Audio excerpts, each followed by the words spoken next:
பெரியாரையும் அம்பேத்கரையும் நேர்கோட்டில் நிறுத்தாத எவனும் மூளை உள்ளவனாக கருதக்கூடாது. மதம் ஏன் வேண்டாம் என்று சொன்னார் பெரியார்.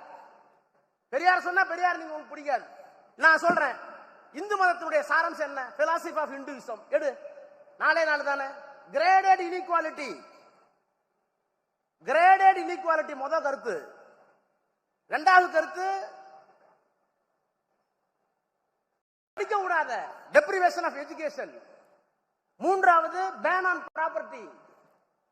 மூன்றாவது உமன் எம்பவர்மெண்ட், உமன்ஸ் உரிமை, பெண்ணுக்கு உரிமை கொடுக்காத. இந்த நாளும் தான் இந்து மதத்தினுடைய தத்துவம் என்று அம்பேத்கர் சொல்லுகிறார். கிரேடட் இன்இக்வாலிட்டி ஒண்ணு இல்ல. முதலியாரிலே 3 வகை. அந்த முதலியாருக்கு இந்த முதலியார் பொண்ணு கொடுக்க மாட்டார். முக்குளத்தோர்ல 3 வகை. அந்த முக்குளத்தோருக்கு இந்த முக்குளத்தோர் பொண்ணு கொடுக்க மாட்டார். ஆதி திராவிடரில் 4 வகை. அவர் இவருக்கு பொண்ணு கொடுக்க மாட்டார். அதத்தான் கிரேடட் இன்இக்வாலிட்டி இந்து மதத்தினுடைய முதல் தத்துவம். அதற்கு பிறகு பெண்ணுக்கு உரிமை கொடுக்காத, சொத்து கொடுக்காத, படிக்க விடாத யாரையும். இந்த 4 தான் இந்து மதத்தினுடைய தத்துவம் என்று பெரியார் சொன்ன போது உங்களுக்கு கோபம் வரல. அம்பேத்கர் தான் சொன்னார் புத்தகத்தில். அதனால்தான் நாங்கள் ஒரு கோட்டில் நிறுத்துகிறோம். ஆக இந்த மதத்தை எதிர்த்தது ஆரியம். இந்த மத தத்துவத்தை கொண்டு வந்தது ஆரியம். இந்த 4 கொள்கைகளையும் ஆதரித்தது ஆரியம். அதை மறுத்தது திராவிடம். அதை மறுத்தவர் பெரியார். அது சரி என்று சொன்னவர் அம்பேத்கர். எனக்கு இருக்கிற ஒரே தலைவர் அம்பேத்கர்னு பெரியார் சொன்னார்.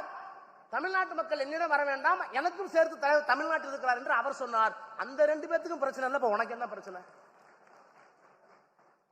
பாபு சிதம்பரனாருக்கும் பெரியாருக்கும் பிரச்சனை இல்ல. பெரியார் படத்தை பார்த்தா கும்பிடுவார். அவருக்கு இப்ப பிரச்சனைங்கிறாங்க. ஆணைமுத்துக்கும் பெரியாருக்கு என்ன பிரச்சனை? பெரியார் கூட ஆணைமுத்து வாழ்ந்தாரு, அவருக்கு பிரச்சனை.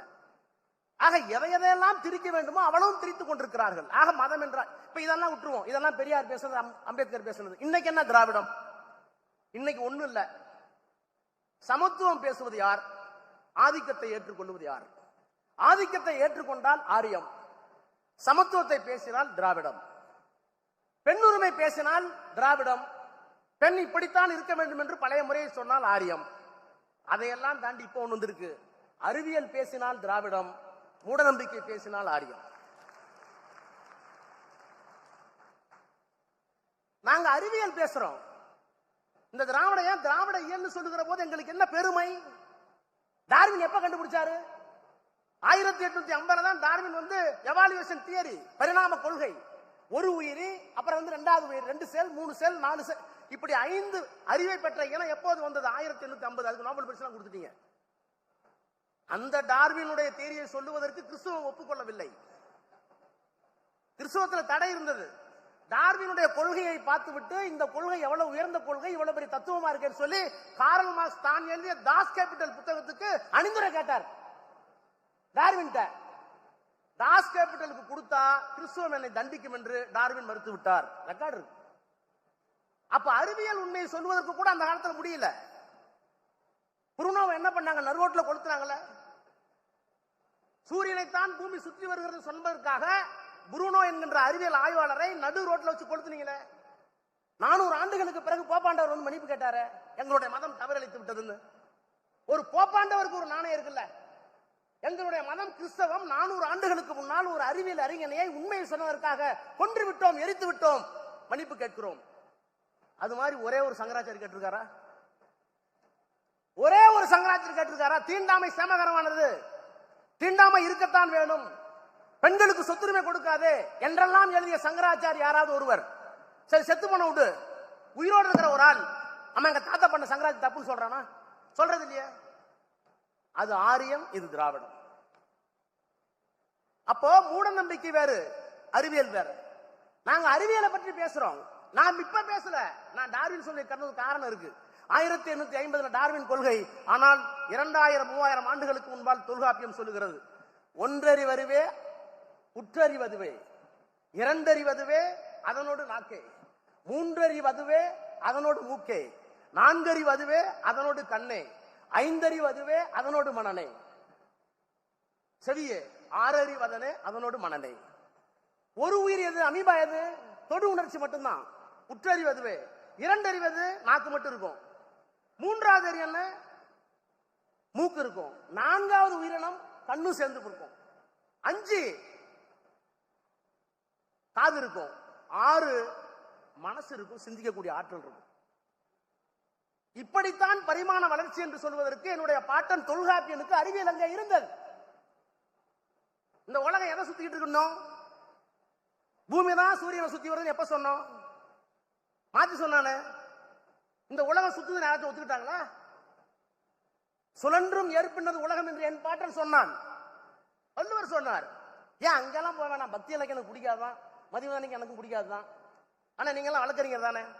இப்போ உங்க எவிடன்ஸ் ஆக்ட்ல என்ன? இப்போ புதிய எவிடன்ஸ் ஆக்ட் எனக்கு தெரியாது. நான் பிராக்டிஸ் பண்ணும்போது பழைய evidence act. Source of evidence என்ன? சோர்ஸ் ஆஃப் எவிடன்ஸ் 3 தான். Documentary evidence, direct evidence, customary evidence. இந்த 3 தானே. இந்தியன் எவிடன்ஸ் ஆக்ட்ல அதான் இருந்தது. எப்ப கொண்டு வந்தீங்க? 1800 கொண்டு வந்தீங்க, மெக்காலா கல்வி முறைக்கு பிறகு. ஆனா எங்க பக்தி இலக்கியத்தில் இருக்க, திருவிளையாடபுரத்தில் இருக்க, சுந்தரனார் இன்னொரு பேரை எடுத்திருப்பாரு. அவர் தான் கொடுத்த வாக்குறுதியை மீறி கல்யாணம் பண்ணிக்க போவாரு, திருமணம் பண்ணிக்க கூடாது. அவரு திருமணம் பண்ணிக்க போறார் சுந்தரர். அதை தடுத்து ஆட்டுக் கொள்வதற்கு சிவபெருமான் வர்றார். கதை போய், ஆனா எழுதி வச்ச நேரத்தில் என்ன இருக்குன்னு பாருங்க. கல்யாணம் பண்ணிக்க கூடாது என்பது ஏற்கனவே அவருக்கு விதிக்கப்பட்ட விதி. அதை தாண்டி சுந்தரர் திருமணம் செய்து கொள்ள போகிறார். ஒரு அடிமை திருமணம் செல்லக்கூடாது அப்ப இருக்கு. அப்ப சிவபெருமான் போய் சொல்றாரு, நீ எனக்கு அடிமை திருமணம் பண்ணக்கூடாதுங்கிறார். நான் ஒரு பிராமணன், எப்படி நான் ஒரு அந்தனர் எப்படி பிராமணா இருக்க, அடிமையா இருக்க முடியும்? நான் சூத்திரம் இல்லையே. நான் அடிமை என்பதற்கு என்ன? அப்ப கேட்கிறார் சுந்தரர், நான் அடிமையா? காட்டு. ஆட்சியில், ஆவணத்தில், அன்றி காட்சியில் 3இல் 1 காட்டுவாய். ஆட்சியில், ஆவணத்தில், அன்றி காட்சியில் 3இல் 1 காட்டுவாய். 3 எவிடன்ஸ் கூட எனக்கு. தமிழை எழுதி வச்சிருக்கான்.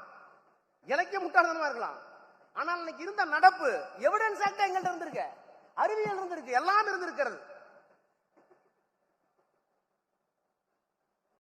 இந்த திராவிட இல்லைன்னா எதுன்னா மொழி, பகுத்தறிவு, சமூக நீதி. எதற்காக சொல்றேன்னா, இந்த திராவிட இல்லைங்கிறது போய்ங்கிறான்ல, தமிழுக்குன்னு தனி இதெல்லாம் இல்லைங்கிறான்ல, அதுக்கு சொல்ல வரேன். சமூக நீதி. அப்ப கிரேடர் இன்இக்வாலிட்டி, மதம், சாதி ஒளிந்த ஒரு தமிழ் சமுதாயம் இந்த மண்ணில் இருந்தது. அந்த மாண்பை மீட்டெடுப்பதுதான் திராவிடம். திராவிடம் என்பது வெறும் சமூக நீதி மட்டும் அல்ல.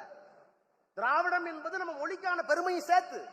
ஏன்னா இந்த மொழிதான் சமத்துவம் பேசுனுச்சு, இந்த மொழிதான் அறிவியல் பேசுனுச்சு, இந்த மொழிதான் அறிவியல் கூறுகளை கொண்டது. இது சமஸ்கிருதத்தில் இல்லை, ஆரியத்தில் இல்லை. ஆரியத்தில் இல்லாத காரணத்தினால் இது திராவிட நெறி. இந்த திராவிட நெறி தான் எங்களுக்கு அடையாளம். அதுதான் திராவிட இயல். வெறும் ரிசர்வேஷன் மட்டும் திராவிட அல்ல, வெறும் தமிழ் மட்டும் திராவிட அல்ல. இந்த மொழியும் இந்த இனமும் இந்த பண்பாட்டு கூறுகளும் சேர்ந்த ஒரு இனம் வாழ்ந்தது. அதைத்தான் I belong to Dravidian stock. When I am claiming there is a Dravidian stock, we are having something distinct, something different to offer to at large to the nation. எங்கள் இனத்திற்கு ஒரு சிறப்பு இருக்கிறது. நான் திராவிடன் என்று சொல்லிக் கொள்வதில் பெருமைப்படுகிறேன். ஏனென்றால் இந்த உலகத்திற்கு வழங்குவதற்கு எங்களிடத்திலே தனித்த அடையாளம் உள்ள வேறுபட்ட கொள்கைகள் இருக்கிறது. அந்த கொள்கை வேறு எவனிடத்தில் இல்லை என்று பொருள். எனவே இதுதான் திராவிடம், இதுதான் திராவிட நெறி, இதுதான் திராவிட இயல். எனவே நிலமாக இருந்தது, மொழியோடு இருந்தது, பண்பாட்டோடு இருந்தது. அது இப்போது எங்கே என்று கேட்கிறார்கள். இவையெல்லாம் கலந்த கலவையாக இன்றைக்கு திராவிடவியல் கருத்தியலாக இருக்கிறது. அந்த கருத்தியல் ஆரியம் சொல்லுகின்ற அனைத்திற்கும் எதிராக இருக்கிறது. எனவே திராவிட இயக்கத்தை காப்பாற்ற வேண்டிய பெரு பொறுப்பை திராவிட மாடல் ஆட்சி நடத்தி கொண்டிருக்கின்ற நம்முடைய நாயகர் மாண்புமிகு முத்துமையர் கருணாநிதி ஸ்டாலின் அவர்கள் இன்றைக்கு திராவிட மாடல் அரசு என்று முன்னெடுத்திருக்கிறார். இந்த திராவிட மாடல் அரசு மட்டுமல்ல, திராவிட கருத்தியலும் வெற்றி பெற வழக்கறிஞர் சங்கத்தையும் சேர்ந்து போராட அழைக்கிறேன். நன்றி, வணக்கம்.